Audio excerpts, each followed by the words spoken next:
สวัสดีค่ะยินดีต้อนรับทุกคนเข้าสู่ช่องสอนคำนวณสถิติไทยค่ะวันนี้ทุกคนอยู่กับแอดมินนี่นะคะในคลิปหลักหน่วยล่างชนกัน2สูตรนะคะซึ่ง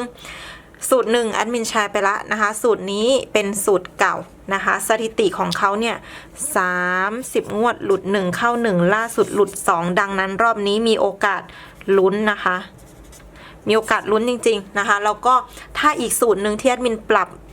เลขเป็น4ตัวเข้าด้วยเนี่ยปังปัวแน่นอนยังไงอยากให้ติดตามรับชมคลิปกันนะคะแต่ก่อนที่จะไปชมคลิปกันแอดมินขอคนละ1ไลค์นะคะเพื่อให้กำลังใจแอดมินนี้ด้วยที่สำคัญนะช่วยกันกดติดตามหน่อยที่ช่องสอนคำนวณสถิติไทยทั้ง YouTube และ Facebook นะคะสุดท้ายถ้าเห็นว่าคลิปของแอดมินนี้มีประโยชน์กดแชร์ให้กันด้วยเด้อนะคะทีนี้เรามาดูวิธีการคำนวณกันเลยสำหรับสูตรนี้นะคะเราจะนำหลักหมื่นบวกด้วย10บนคูณ2บวกด้วย10หน้าที่2คูณ2หน่วยหน้าที่2และร้อยท้ายที่1คูณ2จากนั้นบวกด้วย3 2 1 2บวกกันไปเรื่อยๆเราจะได้เลขเด่นออกมา5ตัว1ตัวในนั้นคือหลักหน่วยของเรานะคะแอดมินจะพาไปคำนวณนะคะ16กันยาจะใช้ข้อมูลในงวดวันที่1กันยามาคำนวณโดยการนำหลักหมื่นคือเลข2 10บนคูณ2 3คูณ2ได้6นะคะ10หน้าที่2คูณ2 9 2 18นะคะหน่วยหน้าที่2ร้อยท้ายที่1คูณ2 6 2 10 2นำตัวเลขทั้งหมดมาบวกกันตัดคู่10ทิ้งก่อน8กับ2ตัดทิ้งเหลือ8กับ2ตัดทิ้งเหลือ6ตัวเดียวดังนั้นเลขเด่นตัวแรกคือเลข6จากนั้นนำ6บวก3ได้9บวก2ได้11บวก1ได้12บวก2ได้14เลขเด่นคือ6 9 1 2 4ออก75หลุดก็คือหลุดค่ะ1ตุลาค่ะนำข้อมูลในงวดก่อนหน้ามาคำนวณโดยการนำหลักหมื่นคือเลข4 10บนคูณ2 0คูณอะไรได้0 0คูณ2ได้0แอดมินตัดทิ้งเลยนะบวกด้วย10หน้าที่2คูณ2 4คูณ2ได้8บวกด้วยหน่วยหน้าที่2คือเลข0ตัดทิ้งบวกด้วยร้อยท้ายที่1คูณ2 6 2 12นะคะจากนั้นจัดการหาคู่10 8กับ2บวกกันเป็น10ตัดทิ้งเหลือเพียงแค่4ตัวเดียวเลขเด่นตัวแรกคือเลข4จากนั้นนำ4บวก3ได้7บวก2ได้9บวก1ได้10บวก2ได้12เลขเด่นคือ4 7 9 0 2ออก50ค่ะคำนวณกันอีกสักงวดนะคะ16ตุลานะคะใช้ข้อมูลในงวดวันที่1ตุลามาคำนวณโดยการนำหลักหมื่นนะคะคือเลข8บวกด้วย10บนคูณ2 6 2 10 2บวกด้วย10หน้าที่2คูณ2 9 2 18บวกด้วยหน่วยหน้าที่2คือเลข6บวกด้วยร้อยท้ายที่1คูณ2 2คูณ2ได้4จากนั้นจัดการนะคะบวกกันทั้งหมดเลยแอดมินจะใช้วิธีตัดคู่10ทิ้งก่อนเพราะอะไรเพราะบวกกันได้10ลงท้ายด้วย0ไม่มีค่าดังนั้นเหลือ8ตัวเดียวเลขเด่นตัวแรกคือเลข8จากนั้นจัดการนำ8บวก3ได้11บวก1ได้13บวก1ได้14บวก2ได้16เลขเด่นคือ8 1 3 4 6ออก1 5ค่ะรอบนี้ไปเข้าหลัก10ค่ะหลุดอ่ะงวดที่แล้วนะคะหลุดค่ะทีนี้เรามาคำนวณนะคะงวดวันที่16พฤศจิกายนรอบนี้เนี่ยบอกตรงๆว่ามีลุ้นค่ะเราจะใช้ข้อมูลในงวดวันที่1พฤศจิกายนมาคำนวณนะคะโดยการนำหลักหมื่นนะคะคือเลข1บวกด้วยนะคะ10บนคูณ2 0คูณ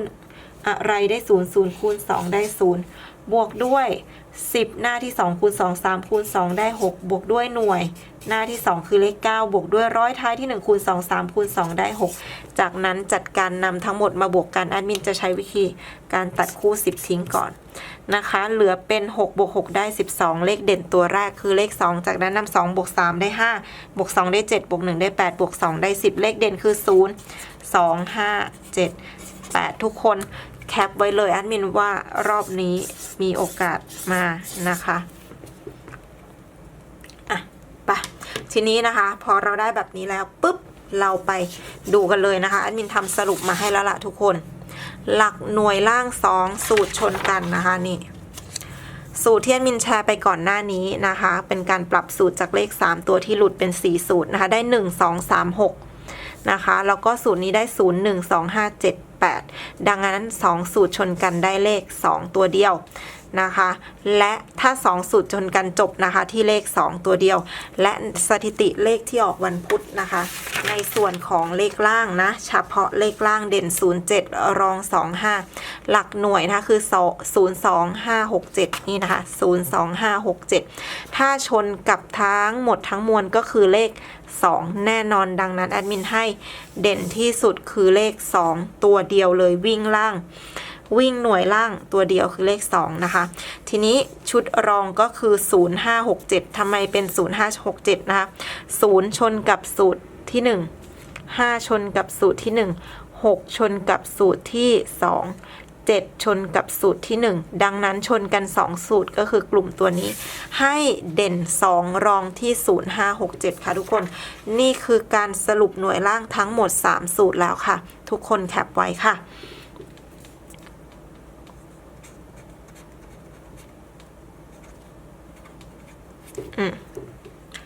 ทีนี้นะคะก่อนหน้านี้แอดมินได้แชร์นะคะเป็นสูตร10ล่างนี่จับคู่กันเลยนะคะสามารถแคปคู่กันได้นะคะนี่คือ10ล่างนะคะชนกันทั้งหมด3สูตรนะคะได้4กับ6รอง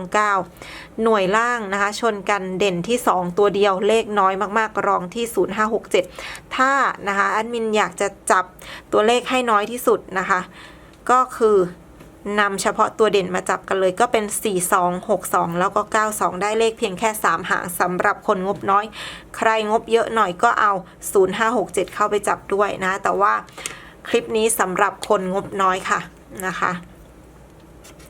เอาแต้มมาตัดนะคะทุกคน4262แล้วก็92นะคะเลข3ตัวถือว่าไม่เยอะนะคะโอเคนะคะทุกคนนะคลิปนี้ก็ประมาณนี้นะหลัก10นะคะแอดมินแชร์ไปละหลักหน่วยเด่นที่สุดตัวเดียวเลยคือเลข2รองที่0567นะใครชอบตัวไหนอย่างไรลองคอมเมนต์กันดูนะคะรอบนี้นะคะชนกันทั้งหมด6สูตรเลยนะคะมาดูซิว่าเลข3ตัวแอดมินจะเข้าไหมถ้าเข้าก็ถือว่าปังเวอร์วังอลังการนะคะแล้วก็ทั้ง3ตัวนี้อยู่ใน2ตัวล่างมาครบทั้งหมดนะเดี๋ยวแอดมินพาไปเขียนสรุปก่อนนะคะสูตรนี้ได้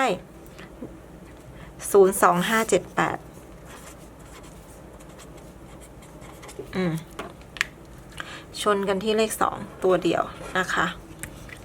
เด่นที่เลขเด่นที่2นะคะรองที่056แล้วก็7 2ตัวล่างมาครบนะคะคือ1 2 4 6 8 942มี62มี92นะคะอยู่ในนี้ด้วยนะทุกคนนะ